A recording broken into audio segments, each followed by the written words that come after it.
Rama Rama Hare Hare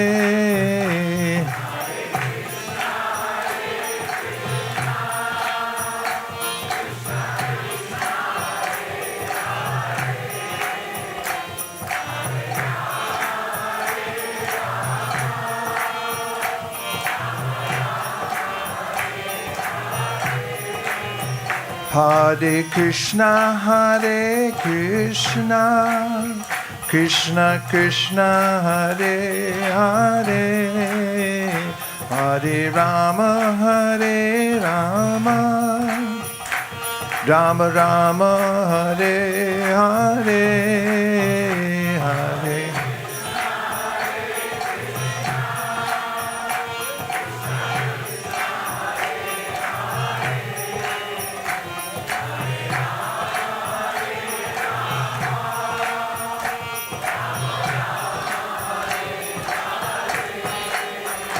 Hare Krishna, Hare Krishna, Krishna Krishna, Hare Hare, Hare Rama, Hare Rama, Rama Rama, Hare Hare.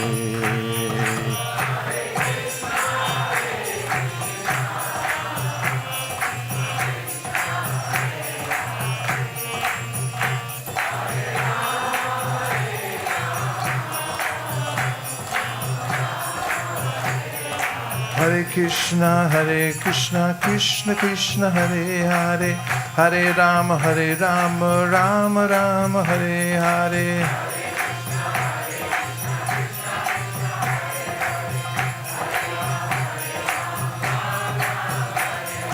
Hare Krishna, Krishna Krishna, Hare Hare, Hare Rama, Rama Rama, Hare Hare.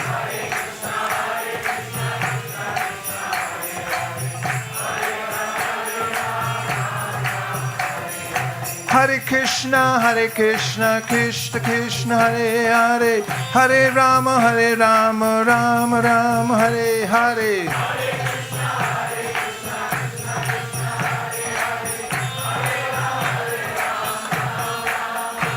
Hare Krishna, Krishna Krishna, Hare Hare, Hare Rama, Rama, Rama Rama, Hare Hare.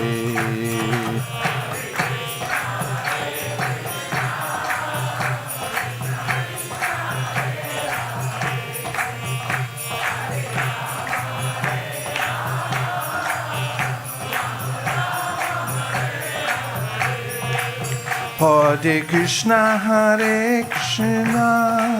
Krishna Krishna, Hare Hare, Hare Rama, Rama, Rama Rama, Hare Hare, Hare.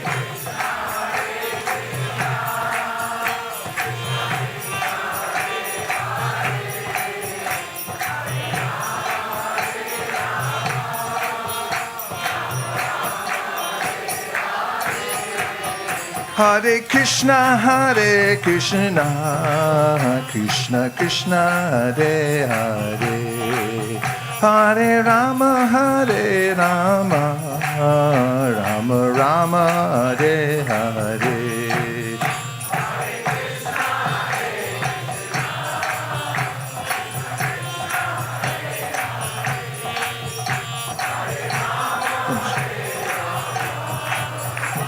Rama Rama,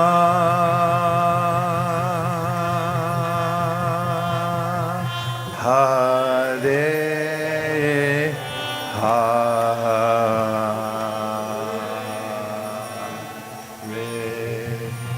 Go Premanande, Jai Jai Shri Chaitanya, Jai Nityananda.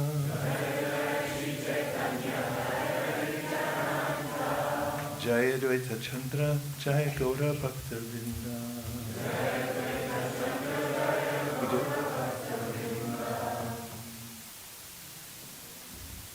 If I can keep that, maybe if there's a book there.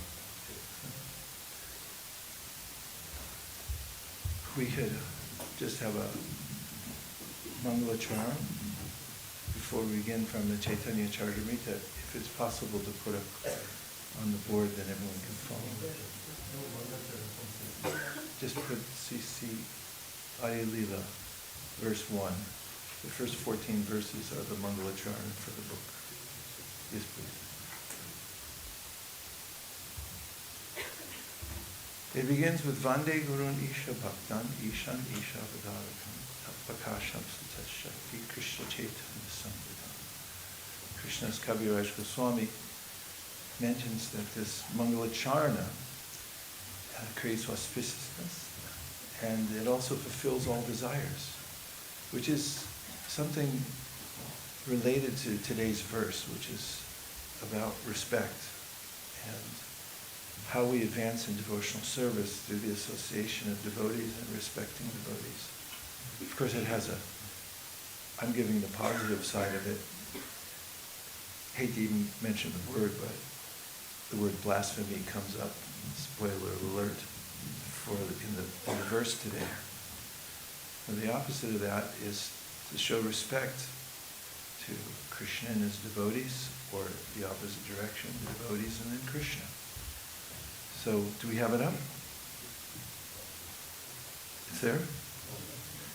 Vande Guru Nisha Bhaktan Isha Nisha Vatarakan Tat Prakasham Tatat Shakti Krishna Chaitanya Samyakam Vande Shri Krishna Chaitanya Nityananda Sahodito Gaudodaya Pushpavanto Chitro Shando Tamodudao Yada Dvaitam Brahmopanishadi Tarapyasya Taruba Ya Atmantaryami Purusha Iti Sosham Shavibhavaha Shadaishvaryai Punoyaiha Bhagavan Swayamayan Nachetanyat Krishna's Jagati Padatatvam Padamiha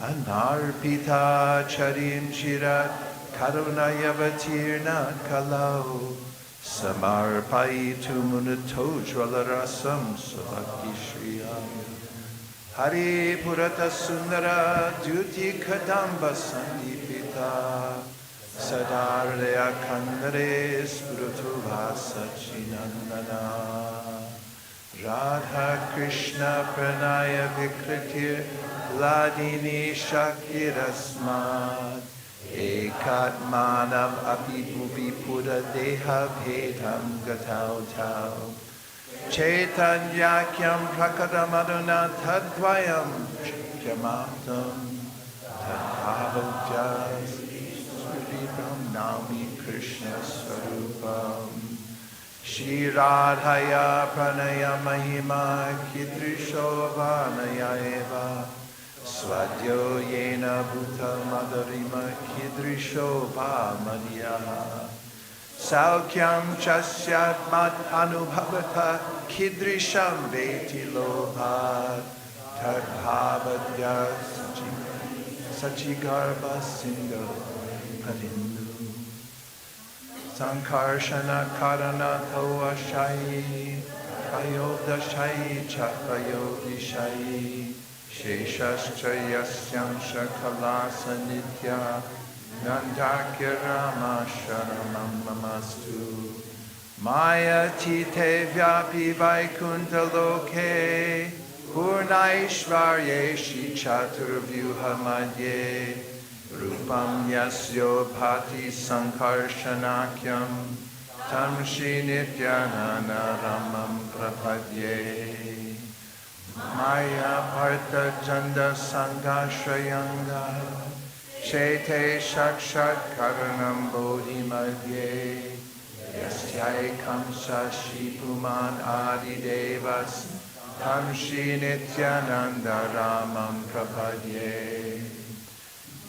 Ityasya Shamsha Shilagarbhodashayi Yannapyabjam Loka Sangatanalam Loka Shastru Sutikadamadatus Tam Shri Nityananda Ramam Prabhadye Yasyam Sham Sham Sha Paratma Kilanam Poshta Vishnur Bhati Dugdhati Shayi Shamani Bharta Yakala Sopyanantas Tam Shri Nityananda Ramam Prabhadye Mahavishnu Jagat Karta Maya Yasrajatyata Tastyavataram Ekam Advaita Charya Ishvara Advaitam Harina Dvaita Acharya Bhakti Shamshana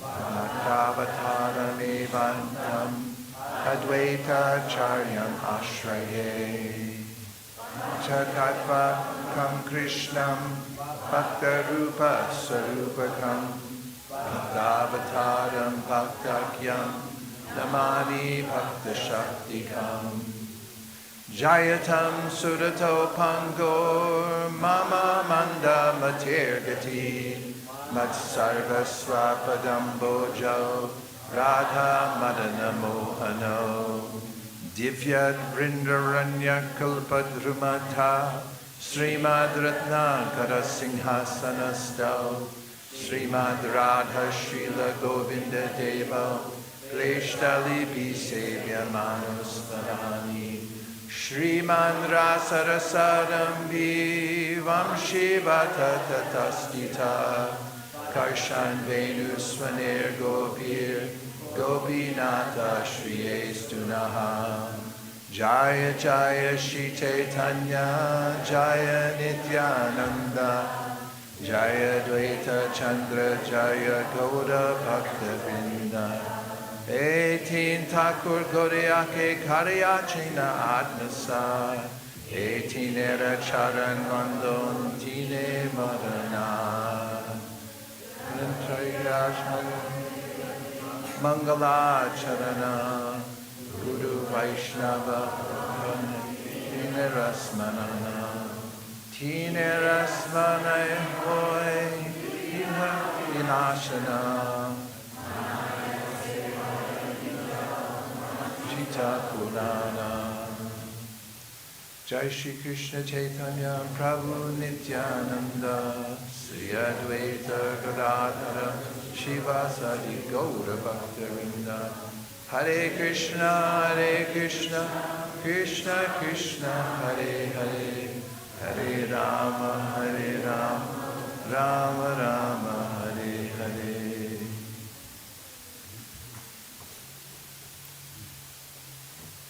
Do I have a book that is marked with the correct verse? Or is this random? Which verse is it? 244. Okay, and then it goes up to? Yikes. Okay, 244. Hearing this, Sri Chaitanya Mahaprabhu smiled and sat down to eat.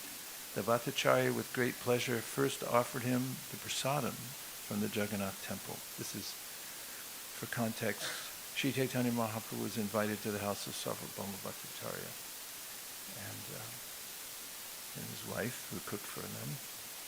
And they were a little nervous because of their son-in-law, who was loquacious.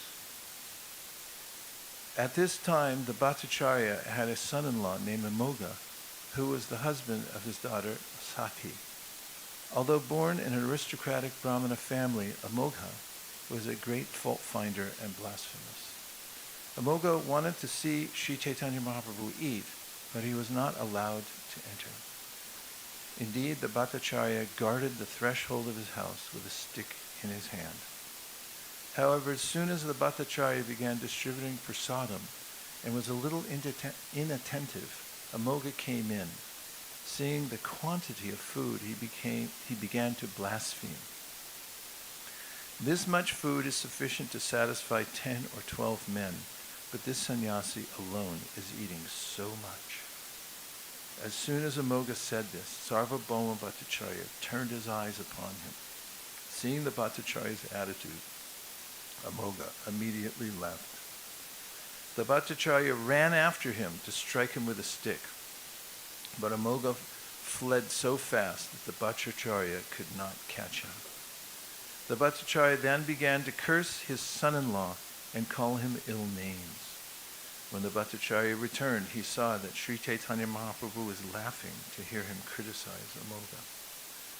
When Sati's mother, the Bhattacharya's wife, heard of this incident, she immediately began to strike her head and chest, saying again and again, "Let Sati become a widow." Seeing the lamentation of both husband and wife, Sri Chaitanya Mahaprabhu tried to pacify them. According to their desire, he ate the prasadam and was very satisfied. After Sri Chaitanya Mahaprabhu finished eating, the Bhattacharya poured water for the Lord to wash his mouth, hands and legs, and offered him flavored spices, tulsi manjaris, cloves, and cardamom. The Bhattacharya then placed a flower garland over Sri Chaitanya Mahaprabhu and smeared his body with sandalwood pulp. After offering obeisances, the Bhattacharya submitted the following humble statement. "I brought you to my home just to have you blaspheme. This is a great offense. Please excuse me. I beg your pardon." Sri Chaitanya Mahaprabhu said, "What Amoga has said is correct. Therefore it is not blasphemy. What is your offense?" After saying this, Sri Chaitanya Mahaprabhu left and returned to his residence. Sarvabhauma Bhattacharya followed him. Falling down at the Lord's feet, Sarvabhauma Bhattacharya said many things in self-reproach. The Lord then pacified him and sent him back to his home. After returning to his home, Sarvabhauma Bhattacharya consulted with his wife, the mother of Sati. After personally condemning himself, he began to speak as follows. Chaitanya Gosainira Ninda Shunila Jaha Hoite Tare Vada Koile Hai Papa Prashchite. Chaitanya Gosainira of Sri Chaitanya Mahaprabhu, Ninda, blasphemy, Shunila, I have heard, Jaha Hoite, from whom? Tare Vada Koile, if he is killed, Hoi, there is, Papa Prayashchite, atonement for the sinful act. If the man who blasphemed Sri Chaitanya Mahaprabhu was killed, his sinful action may be atoned. Purport by His Divine Grace, A.C. Bhaktivedanta Swami Prabhupada. In the Hari Bhakti Vilas cites the following quotation from the Skanda Purana concerning the blaspheming of a Vaishnava. In a conversation between Markandeya and Bhagirath, it is said, "My dear king, one who derides an exalted devotee loses the results of his pious activities, his opulence, his reputation, and his sons. Vaishnavas are all great souls. Whoever blasphemes them falls down to the hell, known as Maharaurava, accompanied by his forefathers. Whoever kills or blasphemes a Vaishnava, and whoever is envious of a Vaishnava, or angry with him, or whoever does not offer him obeisances, or feel joy upon seeing him, certainly falls into a hellish condition." Shri Shri Radha Gokulananda ki jai, Shri Shri Gornitai ki jai, Sitaram Lakshman Hanuman ki jai, Shri Shri Panchadabha ki jai. Also in the Hari Bhakti Vilas, the Hari Bhakti Vilas 10.33.14 gives the following quotation from the Dwarka Mahatmya. From where? Okay, now you can quote the Dwarka Mahatmya. In a conversation between Prahlad Maharaj and Bali Maharaj, it is said, "Those sinful people who blaspheme Vaishnava, who are all great souls, are subjected very severely to the punishment offered by Yamaraj." In his Hari Bhakti Sandarbha, in the Bhakti Sandarbha 313, Jiva Goswami quotes this statement concerning the blaspheming of Lord Vishnu. Quote, "One who criticizes Lord Vishnu and his devotees loses all the benefits accrued in 100 pious births. Such a person rots in the Kumbhipaka hell and is bitten by worms as long as the sun and moon exist. One should therefore not even see the face of a person who blasphemes Lord Vishnu or his devotees. Never try to associate with such persons. In his Bhakti Sandarbha 265, Jiva Goswami further quotes from Srimad Bhagavatam, Nindam Bhagavata Shinvams Tat Parasya Janasya Va Tato Na Paiti Yasopi Yati Adha Sukritach Chuta. If one does not immediately leave upon hearing the Lord or the Lord's devotee blaspheme, he falls down from devotional service.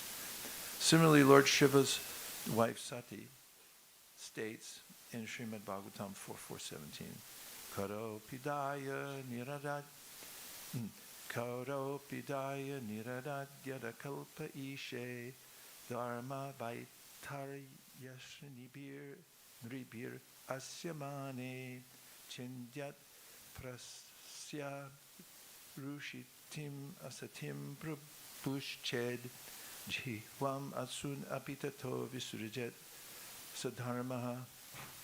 If one hears an irresponsible person blaspheme the master and controller of religion, he should block his ears and go away. If unable to punish him. But if one is able to kill, then one should, by force, cut out the blasphemer's tongue and kill the offender, and after that he should give up his own life. I first offer my respectful obeisances to His Divine Grace, A.C. Bhaktivedanta Swami Prabhupada, and to all the assembled Vaishnavas. Vancha kalpatarubhascha kripa sindhubhya eva cha patitanam pavanebhyo vaishnavebhyo namo namaha.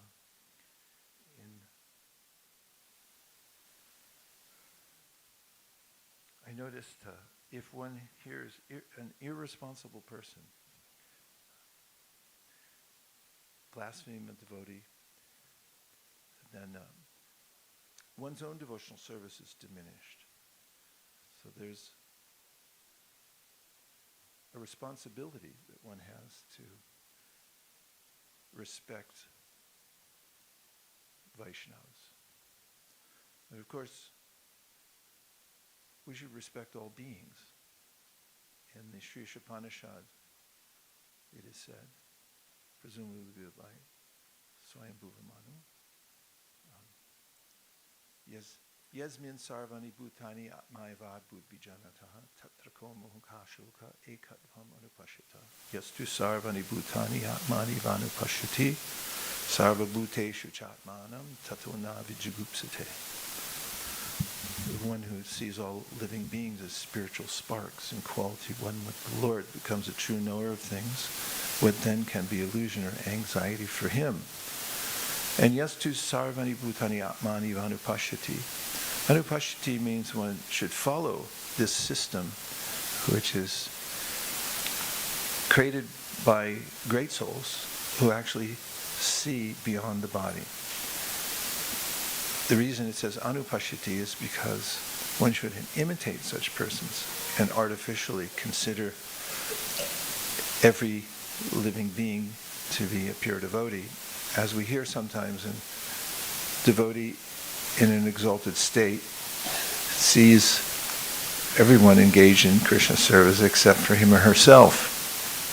But anupashati means we should follow the vision of those who understand that beyond the body is the soul, and that Suhrit, the Supreme Personality of Godhead, accompanies the soul everywhere.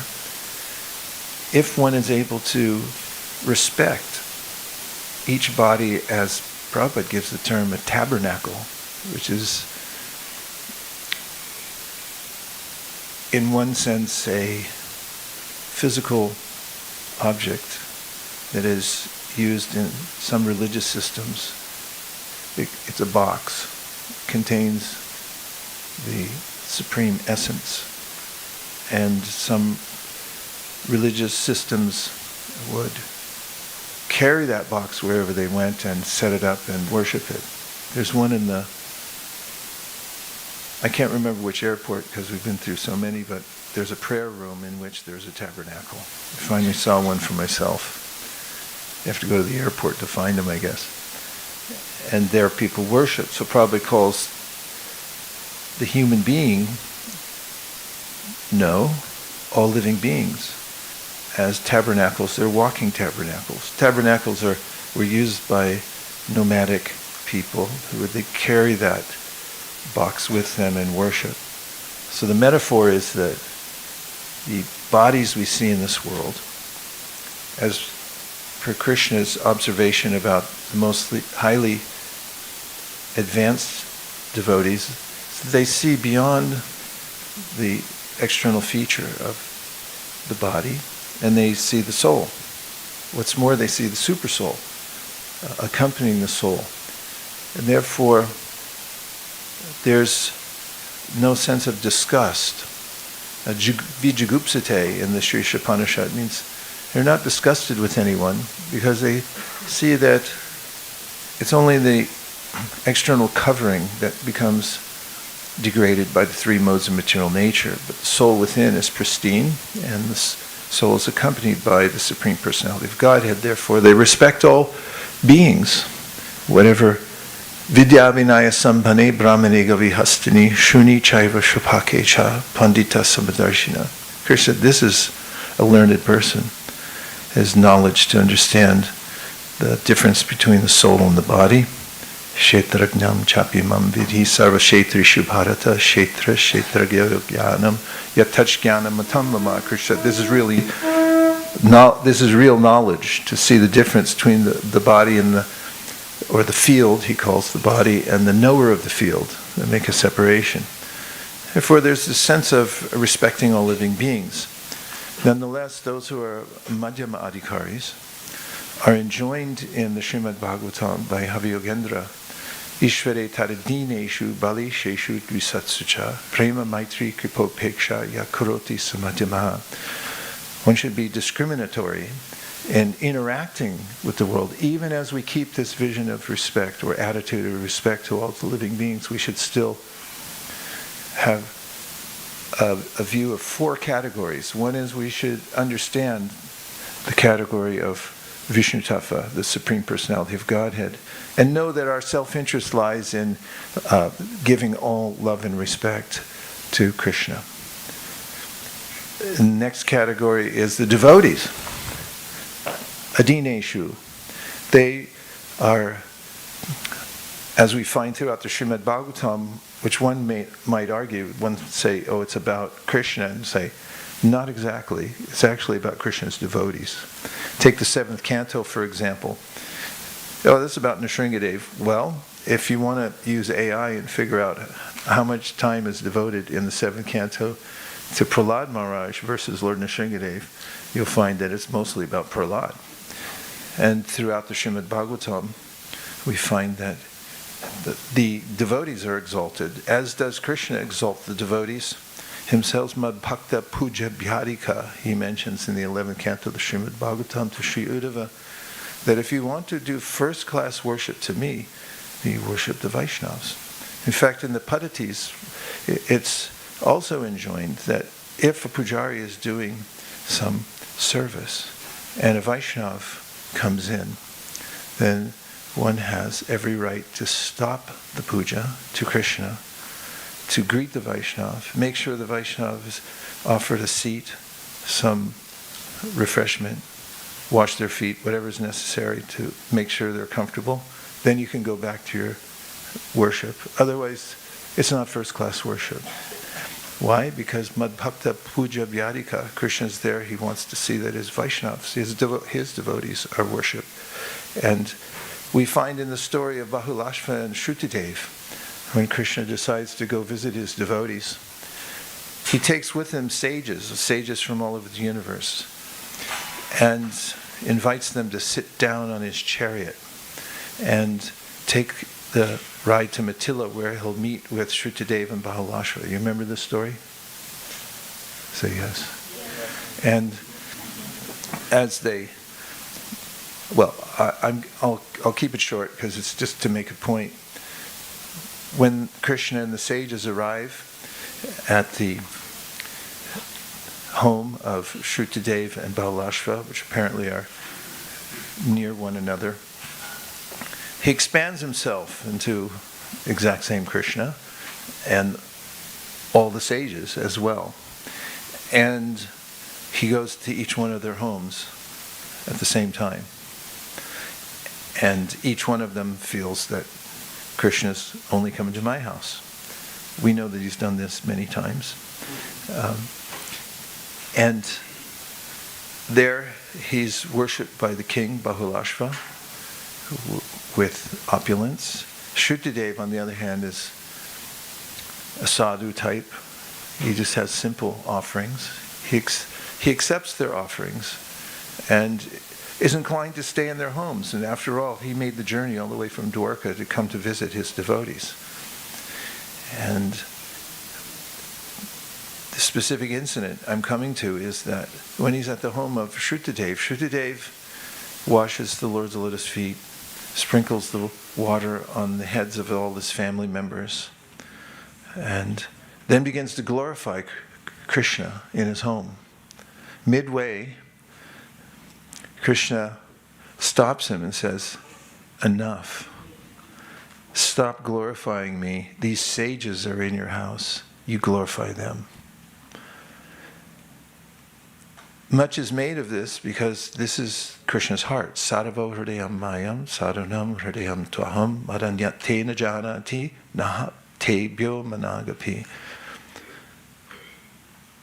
The pure devotee is in the core of my heart, and I am in the heart of the pure devotee. My devotees don't know anything about me, and I don't know anything but them. This is the categorical statement Krishna gives after Ambarish Maharaj had encountered the sage. What's his name? Durvasa, who's famous for, one thing he's famous for is eating, and the other thing is that he travels with thousands of disciples. And he's a little gruff. I don't know if you've ever met anybody like that, but I had a godbrother who was gruff. I loved him anyway, but he did eat a lot too. Anyway, he was Durvas Muni-esque. And when Durvas Muni tried to vanquish Ambarish Maharaj for a slight offense, which had to do with status, Durvasa thought, I'm a sadhu, I carry a water pot.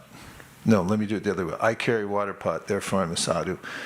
He didn't understand the external trappings have nothing to do with it, because Ambarish Maharaj was pure devotee in his heart of hearts. Even though he was a king, he's glorified by all the acharyas, saying, look, he's living only for Krishna, and he's using everything for Krishna. And he had done a severe austerity, he broke the fast before Durvasa Muni to please Krishna, and he did it in such a way that it should have been a non-issue, but Durvasa Muni made an issue. He tried to kill him, and then the Sudarshan Chakra chased after him. He went to many places to take shelter. Everyone said, sorry. Even then he went to Lord Vishnu, who uttered this verse, Saravo hridayam tvaham. The pure devotees are in my heart. I only consider them. That's my only consideration. And therefore he had to go back to Ambarish Maharaj and beg forgiveness. So the consideration of the Bhagavatam is that first we worship the Vaishnavas, or we worship the Vaishnavas, we become servants of the servant. Evidence of this is in Prahlad's prayers. We find that Prahlad Maharaj, for whom Lord Nrsimhadev appeared, for his sake, you can see the contrast. All the demigods, including Brahma, after Lord Nrsimhadev appeared, had worshipped him with expert prayers. And they were all in Sanskrit, everything perfectly arranged, and the demigods were in the mode of goodness. But Lord Nrsimhadev was not appeased. So they, headed by Brahma, pushed Prahlad Maharaj towards Nrsingadev, whom everyone was afraid of, and said, "You try," because he came for you. And a couple of times, several times in his prayers, although he's standing in front of Lord Nrsingadev, he mentions that, "I just want to serve the devotees." He didn't say, "I'll serve you," but he said, Tasmada mush tanubutam ashogya ayushriyam vibhavam aindriyam avarinshat.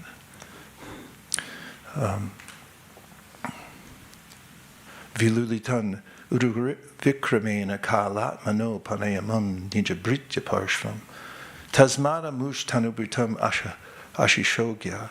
He says, after noting that his father had become materially opulent, had lost it all within a moment.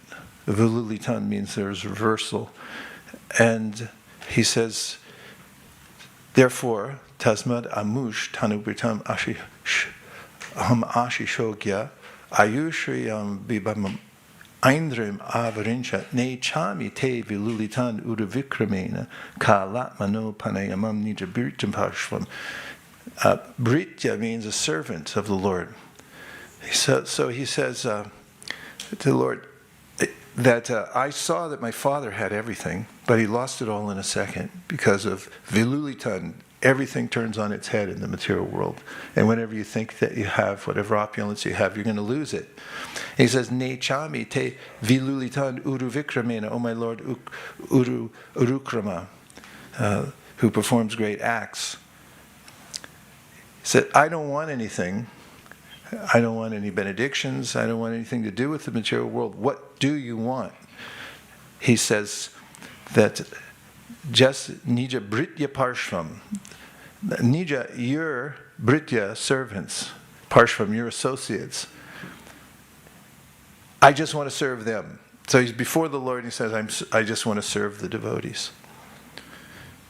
And then, Evam janamni patitam brabhabahi kupe kama bikam anuyam prapatam prasangat kritva sat shurarshina Bhagavan grihita soham katam nu vishuje nija tava britya sevam. Again he says to the Lord that the one who saved me and told me who you are is Narada Muni. Kritvatmasat shurarshina. He's the one who purified me. He brought me to this devotional service. Therefore, nija britya sev tasmat. Therefore, I just want to serve him. So this is the direction that the Bhagavatam points us to serve the devotee. So I'm commenting on the verse, Ishvare taradineshu balisheshu dusatsacha. And the other two categories are the innocent and then those who are averse to the Lord. So Havi Yogendra says we should learn those four categories and we should give love to the Lord. We should make respectful friendships with all the devotees. We should try to give as much mercy as we can to those who are innocent and open to it. And 5.1 and above. And we should ignore the envious. So the reason I'm mentioning on this side is because our only hope is worshiping devotees. And it's Krishna's wish that we assume this mood of serving the devotee in order to serve him. So if one then criticizes a devotee, blasphemes devotees, then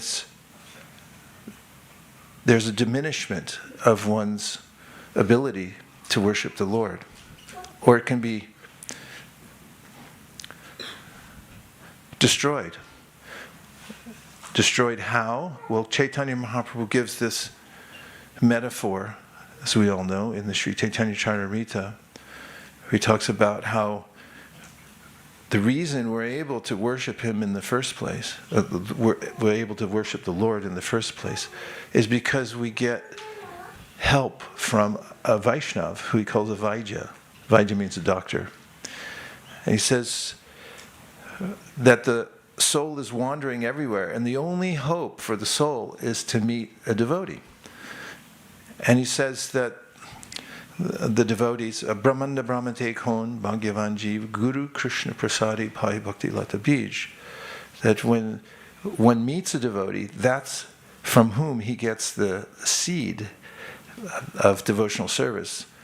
And then, of course, one waters the seed, he says by Shravanadi Jal, means the water of hearing, chanting, etc.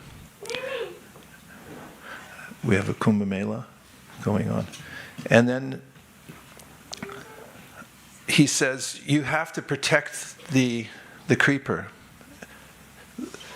When the creeper is young, it's komal, it's very delicate. And therefore he said you should protect it on all sides. Just like if you walk around Govardhan Hill, you'll see people try to plant trees, and they have several structures around the tree to protect from monkeys and cows and everything else.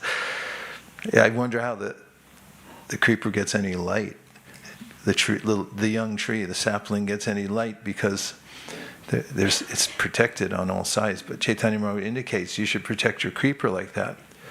And then he says that Vaishnava Parada Hoy Uti Hati Mata Upari Vachindre Shuki Jaya Pata. He says that if you blaspheme devotee, then it's what he calls the mad elephant offense, or we call it the mad elephant offense. What he's saying in the metaphor is that if you have a garden and then you let an elephant into it, your garden's not going to be the same. What to speak of, it's a mad elephant, and if you've ever seen a mad elephant on YouTube, they flip over cars and smash little huts as they're going along, just out of spite, or because they lost their cool. And when they get into a garden, they smash everything. So he gave that analogy to warn everyone to be vigilant, not to blaspheme devotees. Because Shuki Jaya Pata means that the creeper then gets smashed and it dries up and shrivels, and then it dies. So he warned to be very, very careful. So these verses that Prabhupada quotes about blasphemy are severe. Yes or no? Yes. And after I heard the verse a couple times, I was doing my puja, and Shachi very kindly read me this verse a couple times so I could get it going in my mind. And I asked her afterwards, when it mentioned so many things about how you should cut out the tongue of the blasphemer and then kill yourself. I said, Sachi, what do you think of it? What does it mean? And she said, better not to blaspheme devotees. And that's what it means. Otherwise, I mean, cutting out someone's tongue is probably very difficult. And it sounds a little, well, it's severe. What to speak of then killing yourself afterwards. Chaitanya Mahaprabhu didn't approve of suicide, neither did Prabhupada, so, well, he didn't mind when Chota Haridas. But it's not a good idea to blaspheme devotees. And we don't have to. Well, we have Raghunath Bhatta Goswami, who sets an example for one side of the spectrum, where he categorically said that if somebody's a Vaishnav of any kind, then I won't criticize. Because, after all, they're somehow engaged in devotional service.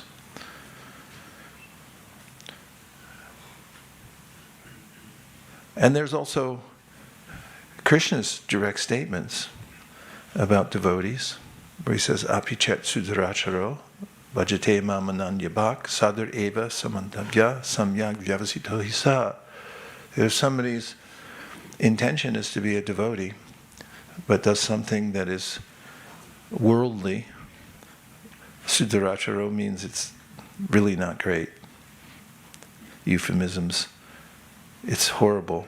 Still, you should respect the person for their determination to continue. Caveat. If that's the case within a community, that somebody does something abominable, it doesn't mean that we don't do due process. Just means we should respect that Krishna can purify anyone. After all, Ashvatthama is due up as the next Vyasadeva.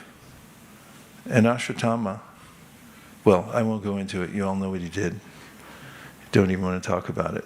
But he's up to be the next Vyasada. So anybody can rise in due course of time. That's what Krishna's saying. If they have the intention to go on serving, then Supada Mulam Bhajata Priyasya Taktanya Bhavasya Hare Priyeshaha Vikarma Yachot Patitam Katanchid Tunoti Sarvam Hridisani Vishta. Krishna says in the 11th canto of the Srimad Bhagavatam, if someone makes a big mistake, Vikarma Yachot Patit, somehow or other they do Vikarma.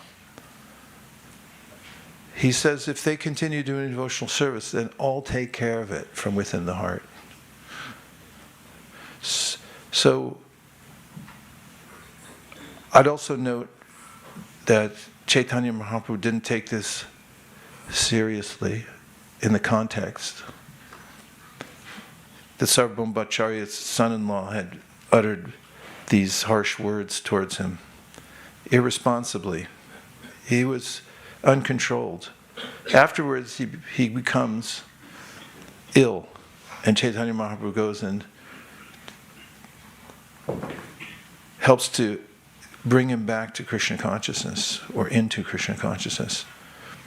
But he didn't take it seriously at the time because he didn't want to make Sarvabhauma Bhattacharya and his wife more distraught than they were. I better take reflections and questions because the time may be over and people are walking out. Okay. Please. And if we can be adroit with passing on the microphone, then we'll get more time. Hare Krishna Prabhu, thank you for a nice class. So you mentioned that we should discriminate between different types of people, and so that means we have to see like on what level we are. That means we have to see their faults also. So how do we avoid blasphemy? Because in this verse it seems like just seeing what a person is doing is also blasphemy. It's like, because he just said Lord Chaitanya was eating. Could you just ask the question in one sentence? How do we discriminate between people without seeing their faults? Discriminate people without seeing their faults? Well, that's not what we're being asked to do. We may see their faults, but we may understand, as per Krishna's instruction in the Bhagavad Gita and in the Srimad Bhagavatam, that if they're sincere and they're continuing in the devotional service, the faults will be overcome in due course of time. That's what apiche sudaracharo bhajate mam ananyabhak means, and that's what swapada mulam bhajata priyasya means, that Krishna will rectify the person in due course of time. If they have faults, there's another way to interact with the world and with people, and that is to consider one's own faults. As we may be at a certain level and somebody may be at another lower level with faults that they're trying to overcome.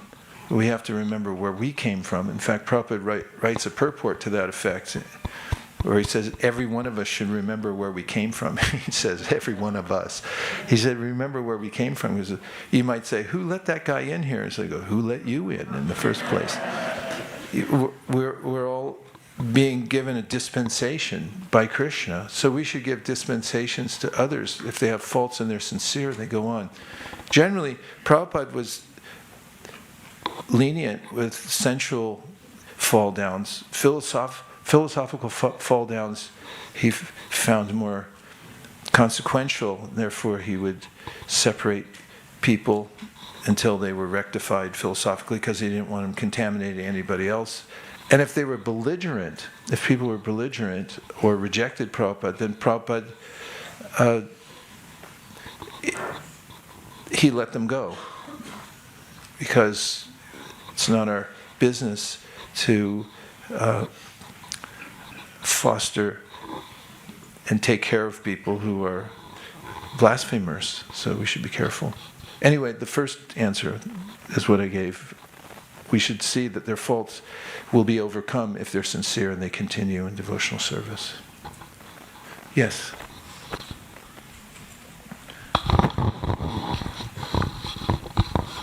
The idea of stopping an arti when a Vaishnava comes in, who's considered that type of Vaishnava? Well, Prabhupada. Yes, I understand him. Yeah, one has to consider context. And most devotees nowadays, if you came in and stopped the artik, they would become embarrassed and disturbed that you stopped the artik for them. But when the acharya comes, or someone who has a stature, and I didn't necessarily mean stop the artik, but if one's engaged in deity service, and a Vaishnav comes, and let's say there's nobody else to take care of them, then one should do it. That could also be, if a pujari is there, there's possible scenarios around ISKCON where there's not much going on in the temple, and then a guest comes, and the pujari is engaged in doing deity worship, and if someone diverted their attention an appropriate amount of time to make sure the person was oriented to the temple and then went on serving the Lord. This is also could be a consideration that we're there to minister to souls, and if they come and it's like, don't sit there and don't stretch your feet, and by the way, you're offensive. It's not our mode. It's to accommodate people and help them come up. And then, of course, in any community, other than worshiping, besides just in the times of worshiping the deity, if we're doing other things and an exalted devotee comes up, we should stand up to show honor. It's very, it's edifying for the whole community when there's this sense of that there's some that are more advanced than others by seniority and by practice and so forth.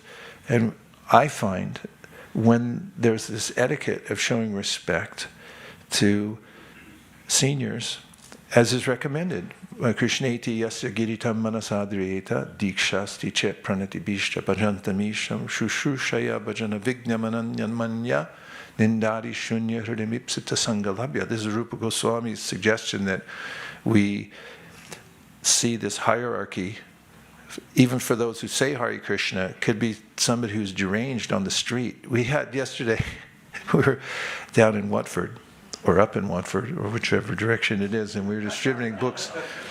And there was who was that guy who was with me? And I can't remember which sort of person he was, but I asked him, he didn't want the book, but I asked him if he would chant the mantra.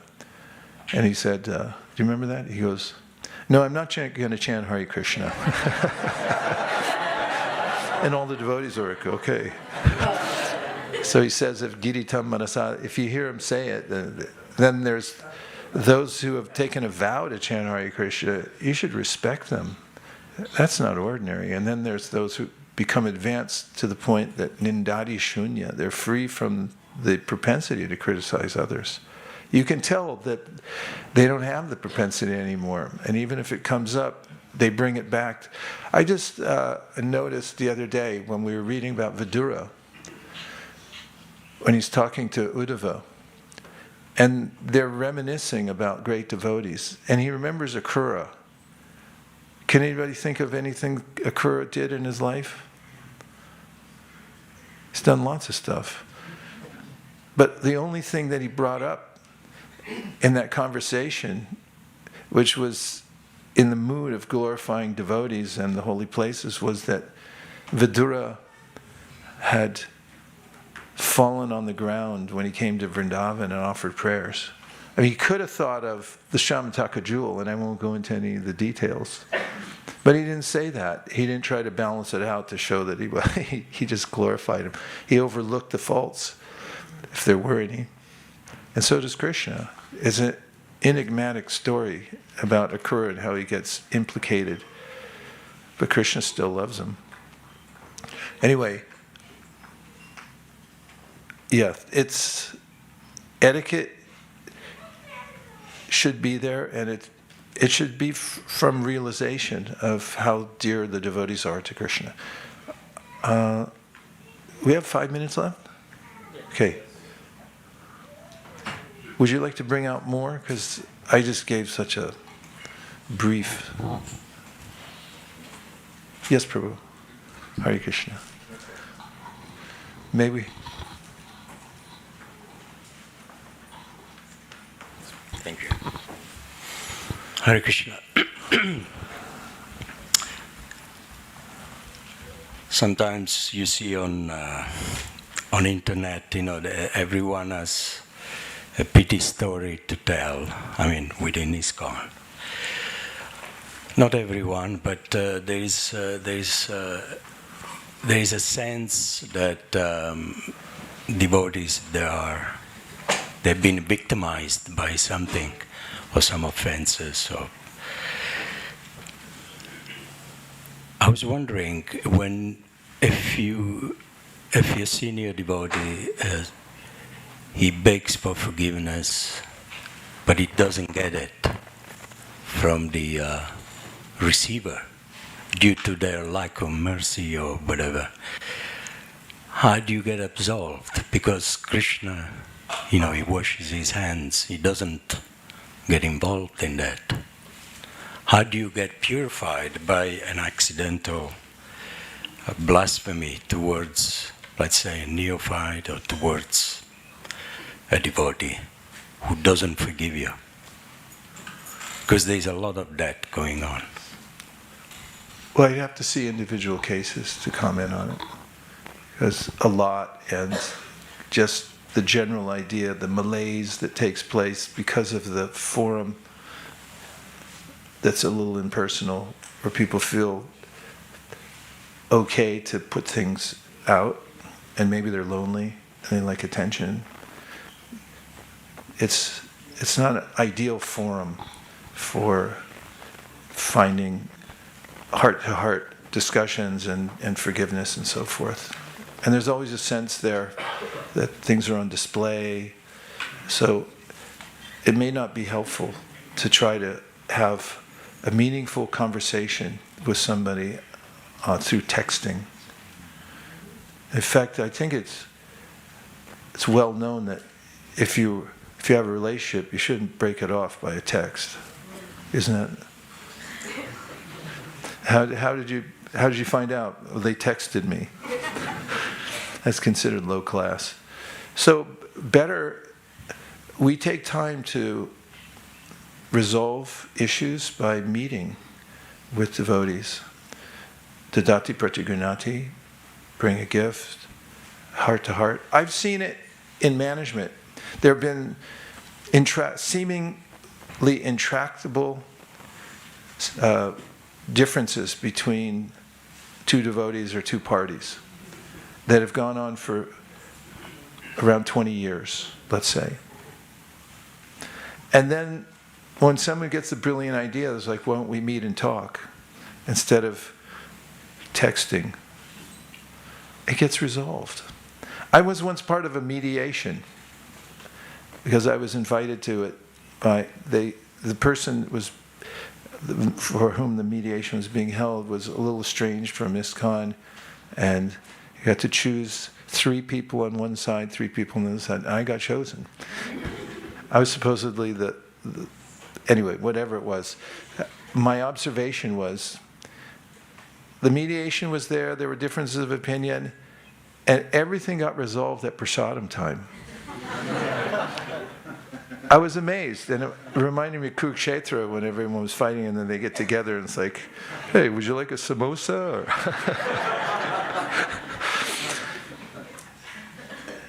So we have to, it's a very personal thing. You know, people have it in their hearts. So the more we strive to overcome differences by trying to have clear communication with people, the more strength we have in our community. And that goes for families, which is kind of a community.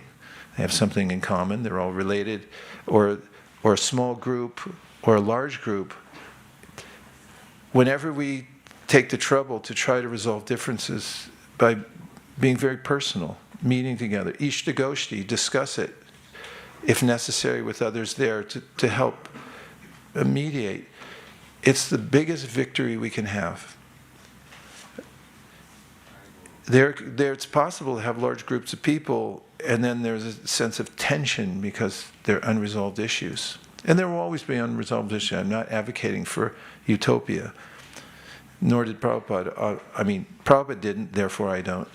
And there's a way in which, however, when we have this ethos that we consider most valuable our relationships, and we take time to try to overcome them by meeting personally and having prasadam and discussing it for as long as it takes. Sometimes it takes a long time to overcome issues, even personal issues. If someone has mental strain and meets with a psychotherapist, where's our psychotherapist? Then it may take weeks, months, years to overcome it, but it's worth it. So we should also do that and be very considerate. Just one last point about the medium of the internet. I noticed that a phenomena of road rage. I don't know if you get it here in England because everyone's so nice. But Americans are generally uncouth, and they like to resort to violence. And I noticed that it's possible to have such altercations because of the impersonal medium of driving. You're in a car, you're not sure who's in the other one, you just see a big thing coming at you, and you think, damn that person, I wish they would die. And then if you found out actually it was your mom, you'd change your mind. And in the same way, when we find out who other people are, who are so-called enemies, and Krishna says in the 12th chapter of the Bhagavad Gita, don't become the enemy of your enemy. And Kaviraj Goswami repeats at the end of Madhya Lila. That's our culture. So we have to be aware of what pleases Krishna. And we have to go out of our way to try to resolve differences and also overcome the tendency to blaspheme people. And we should avoid it ourselves in all cases. And then we'll be on the safe side. And the last statement I'll make is it's fully authorized to go to as far to that side of the spectrum of avoiding blaspheming devotees for any reason because of Raghunath Bhatta Goswami. And there's a little form you can fill out if you'd like. They'll give it to you out in the lobby. It said, I swear off blaspheming Vaishnavas for any reason. And you can check the box and then you can sign it. And then you're free. You don't have to ever do it again. Okay? Dear Srila Prabhupada, dear Shri Chaitanya Mahaprabhu, Shri Shri Panchatattva, Shri Shri Gauritai, Shri Shri Radha Gokulananda, Shri Shri Sitaram Lakshman Hanuman, if you so desire, please give us the quality of Nindadi Shunya, that we may lose the propensity to criticize others. And may we always resolve our differences in a very personal, authorized way to please the Lord. And may our community grow stronger by this ethos, and may we please your lordships in that way. Thank you for considering our request. Om Tat Sat. Everyone who agrees with this very long prayer, in whole or in part, please unmute and say Hare Krishna. And now before I say Vanchakalpadubhascha, we have a free gift for all our friends. Vanchakalpadubhascha kripasinabhe vachapatitanam pavanibhyo vaishnavim. I hope it's something you can use. Okay, Nirkula is in charge of the women's side, and I'll take care of all the men. Try to get in there as fast as you can, because they may run out. I'm just kidding. We got one for everybody. We better have one for everybody, otherwise I'm going to be in big trouble. Do we? Yes. Okay. Hare Krishna, Krishna Krishna, Hare Hare, Hare Rama, Rama Rama, Hare Hare, Hare Krishna, Krishna Krishna, Hare Hare, Hare Rama, Rama Rama, Hare Hare, Hare Krishna, Krishna Krishna, Hare Hare, Hare Rama, Rama Rama, Hare Hare, Hare Krishna, Krishna Krishna, Hare Hare, Hare Rama, Rama Rama, Hare Hare Krishna, Krishna Krishna, Hare Rama, Rama Rama, Hare Krishna. Hare Krishna. There you go. What a good son you got.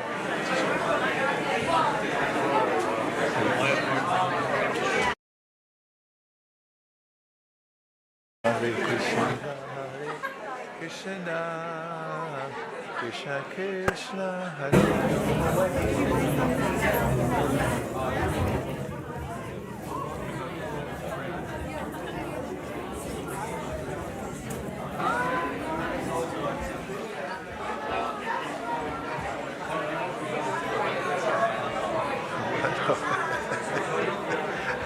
Thank you very much. Thank you.